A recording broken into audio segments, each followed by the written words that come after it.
certaines vidéos deviennent virales alors qu'on ne s'y attend pas du tout. C'est le cas de celle dont il est question ici, filmée un peu par hasard. Un chien hélicoptère. Au pays de Galles, une femme était en balade avec ses 3 chiens, dans un périmètre proche de son domicile. Un des toutous, de race Saluki prénommé Maldouin, se retrouve alors face à un obstacle sous la forme d'une clôture.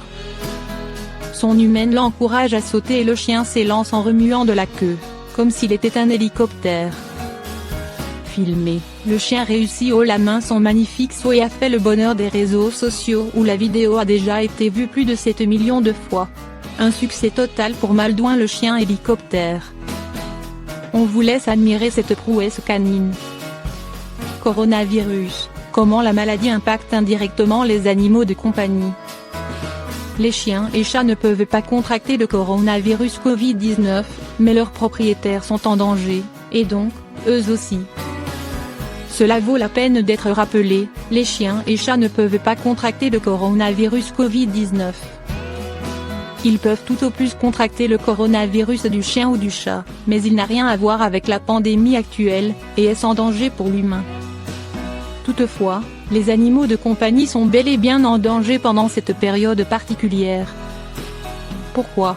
Car leurs propriétaires, les humains, sont menacés. Et malheureusement, cela donne lieu à des changements de taille pour leurs animaux.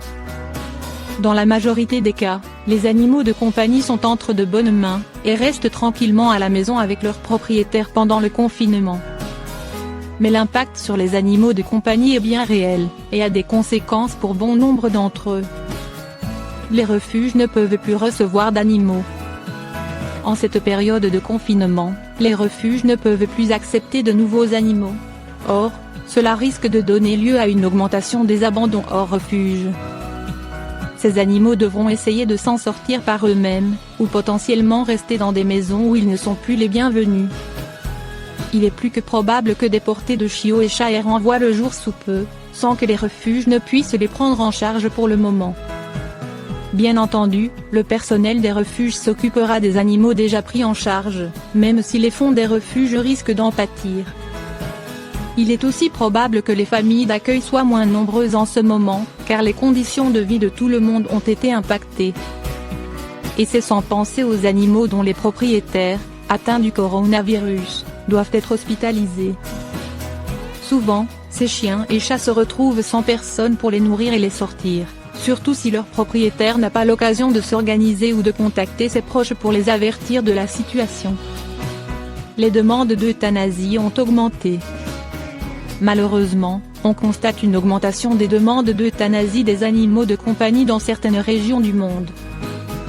Et ce, pour plusieurs raisons, la difficulté de sortir l'animal, de le nourrir et le soigner pendant le confinement, et aussi, il faut le dire, la peur que le chien ou chat soit un vecteur de la maladie.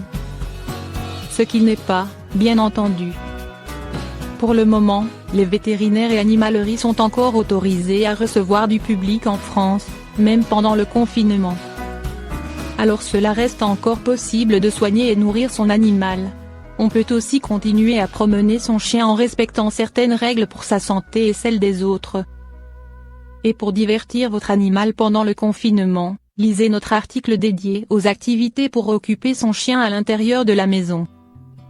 Que pouvons-nous faire pour les animaux pendant la crise du coronavirus Covid-19? Pour aider les animaux en péril, vous pouvez faire un don à un refuge ou une association de bien-être animal, pour les aider à traverser la crise. Prévoir un plan pour votre animal, si jamais vous tombez malade et devez quitter la maison, qui s'en occupera? Avez-vous assez de nourriture et de litière? Proposez à vos voisins de nourrir leurs animaux si jamais ils devaient être hospitalisés. Envisagez de faire famille d'accueil pour un animal après le confinement. Adoptez un animal après la crise, si vous êtes sûr de pouvoir vous en occuper tout au long de sa vie. Et enfin, rappelons-nous de garder notre calme, les chiens et chats sont des membres de la famille, mais ils ne peuvent contracter le virus, heureusement pour eux. Il faut donc s'en occuper comme d'habitude, en plus de les divertir le plus possible s'ils ont l'habitude de sortir davantage.